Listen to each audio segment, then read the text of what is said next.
Hey YouTube, what I've got here is the Lumintop td16, my new favorite flashlight.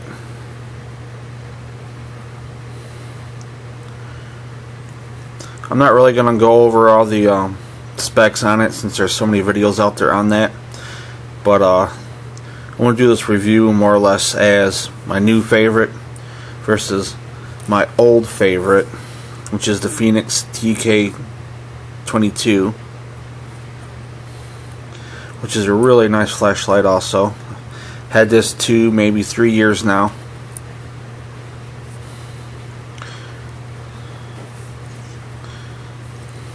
So for starters, this button here is rubbery, has a little bit of a texture to it, and you can if you're kind of careful, you kind of feel your gloves dragging over it, which makes it easier to find in the dark. This here, not so much. I mean, you can feel it with your thumb, but when you got gloves on, it's kind of hard to find because it's nice and smooth. But with the rubber button here, my concern is if it's in your backpack or over time it's going to wear out, rip, then your flashlight loses its waterproofness, its water resistance, and which is probably a reason why they give you the rubber tail cap. So Phoenix does the same thing. This here is like a nice metal, aluminum, or whatever it's made out of, so don't have to worry about that ripping or nothing. As far as I know, there's really no way to switch this out without a special tool or anything. So, but another thing I like about this is you can stand it up on the back, and the bezel here, which is really nice. And I ordered this from Amazon, straight from Lumintop Direct, and it came with a diffuser. It's kind of a cheap diffuser, real rubbery, cheap. This pops out, where the lens pops out real easily. Not really a big deal. It pops right back in. So has this little piece probably so you can kind of tether it, I would assume, to here, to your bezel if you wanted to. But I probably won't use it that much except when I go camping. Also, it came with a 3400 milliamp battery. The bottom has their Lumintop logo, which I thought was pretty cool.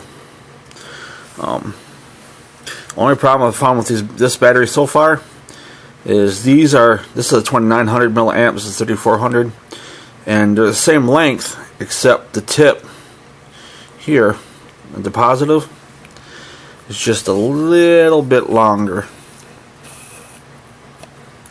And when I stick it in my battery charger, this one here pops right out just fine, but this one here wants to stick. It's kind of annoying, just because it's just a hair longer with this top piece here. So that might be something you might want to consider when you're going to buy these batteries. But I'm trying to focus it here, get a close up for you guys, but it won't focus that close. So I can zoom in. There you go. It's pretty neat though. Another thing about this flashlight that I was kind of iffy about, but it's functional. It works. It's this piece right here is rubber, which personally I don't like it being rubber, but like I said, it works. I mean, it works no problem. As you can see. And at first I thought this being longer, I thought this would be in the way of the switch, but it isn't, so that's pretty nice. And the Phoenix, it's aluminum and it screws on, so it doesn't move on you unless you force it, but it just screws right on. It's kind of neat. Or I like it better versus the rubber one. which spins freely, doesn't screw on or nothing, or no way to make it stick.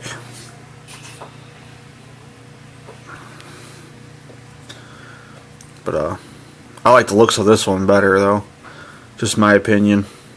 I like how it has the cooling fins.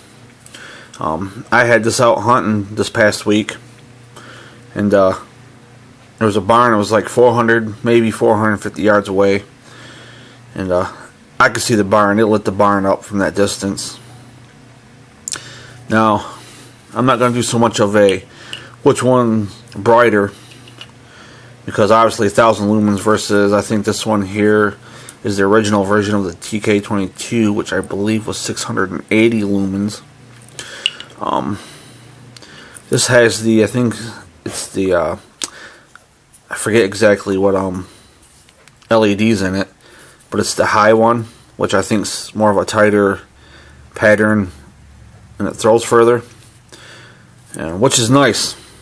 This here is more of a flood. It doesn't throw quite as far, but it's still really bright though. And I'll get a beam comparison. This one here, the head on this one's just a little bit fatter, and this one's just a little bit more narrow.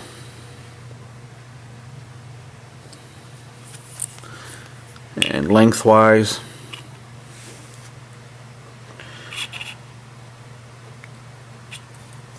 try to focus the camera. Lengthwise, they're about the same. Or actually, the Lumintop's just a little bit longer. Not really that much longer, so I mean, it fits in your pocket nice, which is how I carry it. The bezel, or whatever you want to call this end, it's supposed to be removable, from according to the owner's instructions that I got. But oh wait, yeah, there it goes. So that's removable if you don't want that on there. That's kind of a nice feature. Not too many companies do that. Try to give you guys a close-up of that. Yeah, it's not going to refocus that close. So I'm going to zoom in.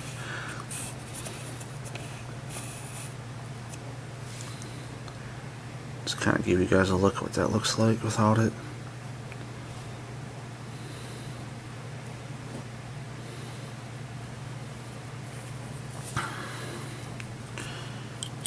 So I guess, I mean, for whatever reason you don't want that on there, that comes off. But without it, your flashlight won't stand up on its tail.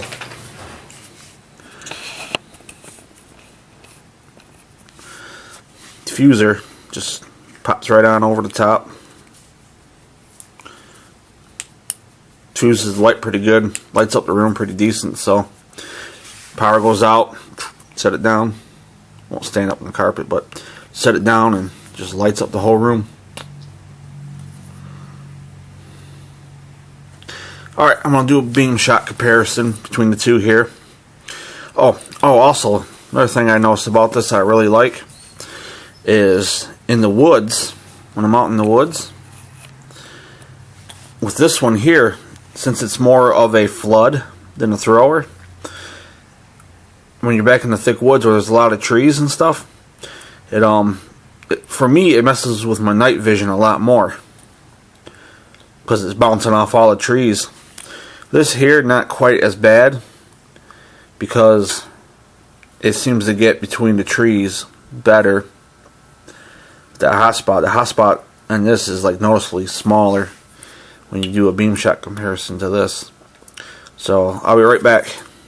Do the beam comparison for you guys.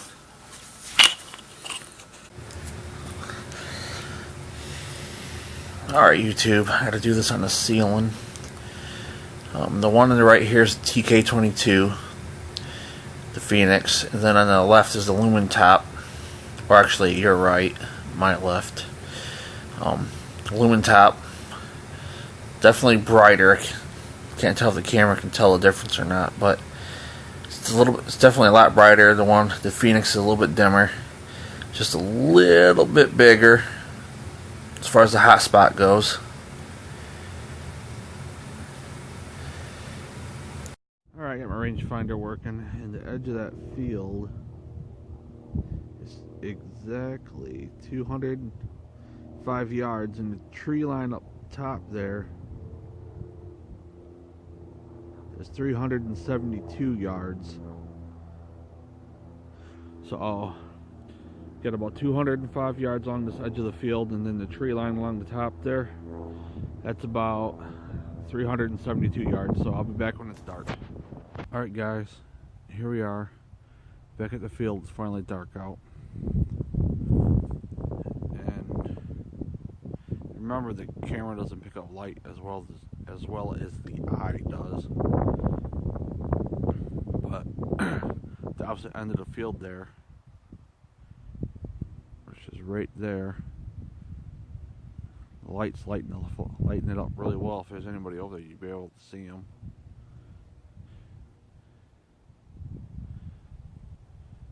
And then I can just vaguely make out the trees back there at 372 yards is what I ranged it at. And then the edge of the field was 205. Now, it doesn't light the trees up very well, because they're probably dark, so you probably don't reflect as well. But I took this light up camping, or not camping, but hunting, and I was on some private property, and there's a barn 400, maybe 450-ish yards, and this light was lighting it up, no problem.